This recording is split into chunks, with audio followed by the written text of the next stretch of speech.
Right, so now tell us, when you started Telai Brahma, what were the challenges you faced? Because firstly, VC funding or getting people, infrastructure, these must have been the basic challenges as an entrepreneur. So what went in the creation of Telai Brahma? We had a vision to create a product company out of India, and we thought the best way to do it is starting our own. That's where we started the company. And I think for any startup in the country, there are three challenges, which I have seen, and practical challenges which are there in this country. One is the whole aspect of funding, the kind of resources which are required, and if you are not smart enough to marshal the resources, preferably through customers, so marshal the resources, then there is always a challenge in terms of funding, because there is no concept of real early stage funding in this country. And second one, even if you are able to raise the funding, the second challenge is what is the valuation at which you are able to raise that funding. If you give away a lot of control for the kind of funding which you required for starting a company, you can as well become an entrepreneur, right? You can as well become an employee rather than an entrepreneur. So what is the kind of valuation that is offered to employees, entrepreneurs in the country? Second one. Third one, which is a fairly significant problem which all of us understand, is the quality of the skill set which is required by a startup. See, startup requires a different skill set. One is, of course, they need to be a lot more efficient and intelligent with this one, because you are creating something new. At the same time, you need to have a different attitude, and you need to be a get-goer, at any level in my company. So, in general, these are the challenges which we see, and I believe the reason why we are in this, we are able to do well even after 4 years, is that probably we solve these issues. Well, on that note, we'll take a short break, but come back as our conversation with Suresh continues.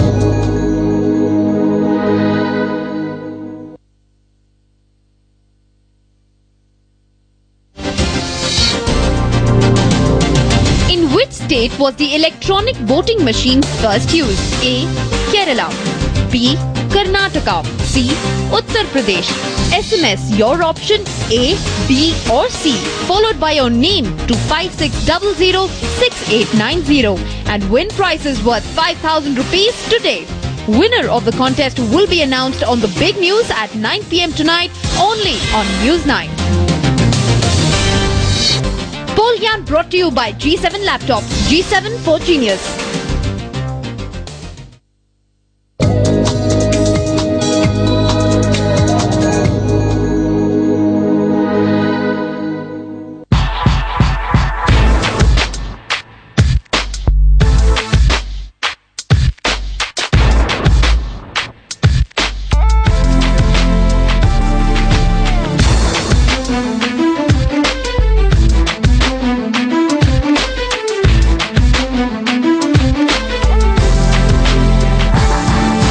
Welcome back. Just before the break, Suresh was talking to us about the challenges that he faced in setting up Telai Brahma. So right, Suresh, you were talking about the challenges, the 3 steps as such. And also the interesting thing that we were just talking about is that an entrepreneur should have a vision. And not that he just wakes up and says, okay, I want to become an entrepreneur. So that's what happened with you.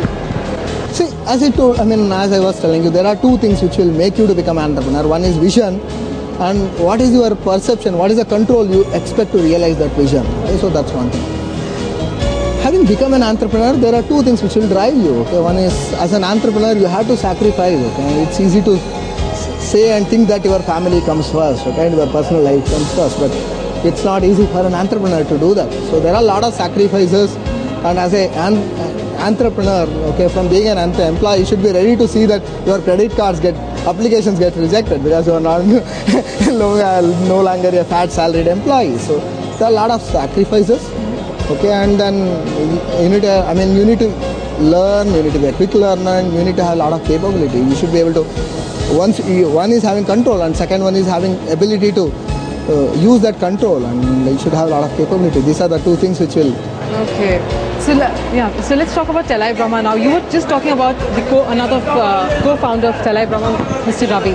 So tell us, how did the 2 of you meet, and what prompted the 2 of you to start Telai Brahma? See, Ravi was my colleague, and in fact, I hired Ravi when I was in eCapital, and he was with me in Wipro. He was with me in another small startup called Real Software we were working in. So Ravi just joined me, and as a there is one very, very important thing about a startup. So at the founding team, the core team, One is, as a CEO, I should be able to trust my core team, and they should have a same trust in me. I should have a confidence in them, and they should trust me. Okay, and that's what happened. And I had a lot of confidence in Ravi and his ability to scale up. So that's what happened, and luckily for us. So you had man, money, material with you. But tell us, what is that one moment that you associate with Telai Brahma?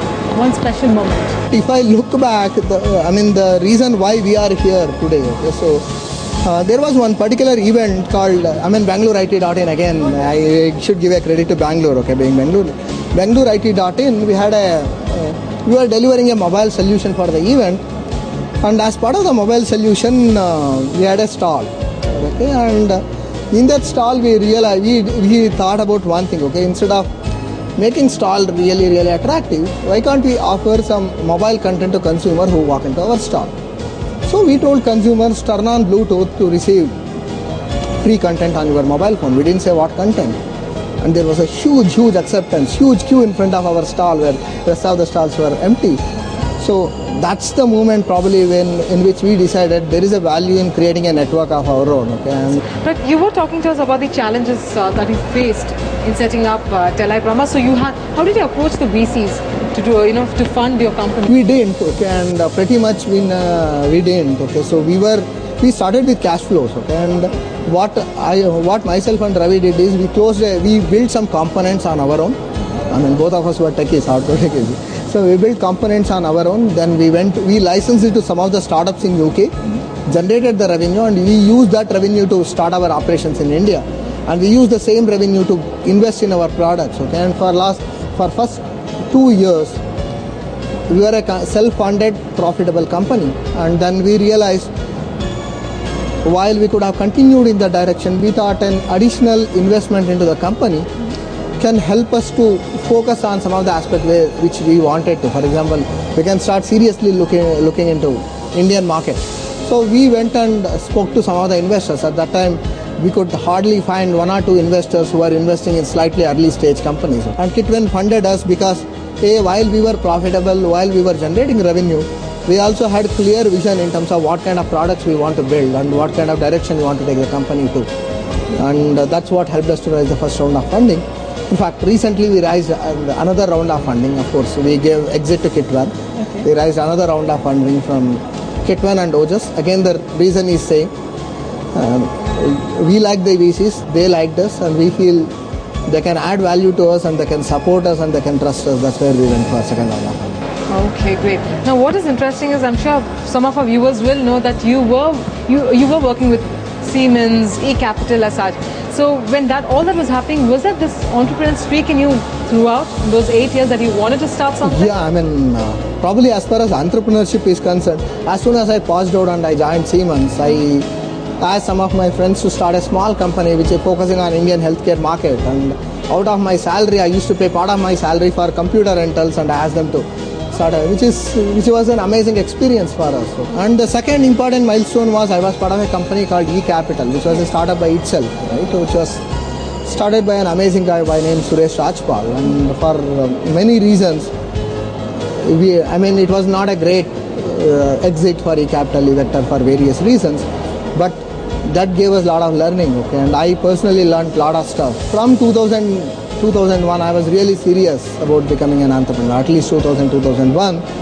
But what used to happen was, as I was telling you, there were no funds. And I was from a very humble middle class background. And how will you generate resources to start something? And there's no point in starting something me too kind of stuff if you want to become an entrepreneur, considering the kind of position you were in. I always wanted to do something which is much better than that. So in 2004, what happened was there were a couple of incidents, okay? So after the last downturn, we could see investors started investing at, let's say, 250k, 500k kind of small investments in Europe, right? That was one opportunity for us to create some components, go to those companies and say that, why do you want to burn your money in engineering? Okay, here is a component, here is a product, start marketing it. So I'm improving your time to market. I know this market better than many others. So I'll help you start what strategy you should go forward with. What do you think that convinced them? Why would they have listened to you? Because we had something in hand. And we were, we were giving them business ideas that they couldn't think of. So there was an opportunity in 2004 to start an enterprise without investing a lot of money, right? And by that time, probably our exposure to business world had improved. So in 2004, we just started, and I always say that there is also a bit of foolishness or carelessness required for being an entrepreneur, and that's what happened in 2004. So what was your parents' reactions when you decided to become an entrepreneur? I think they were okay. I mean, I had a lot of support and trust from the family, and they never objected me for doing anything. And I always did what I wanted to do, whether it's engineering studies or something. So obviously there were no resistance from any of the corners, and that helped me. Okay, so you never had the second thoughts as such. No, when never. you wanted to become an entrepreneur, you said, I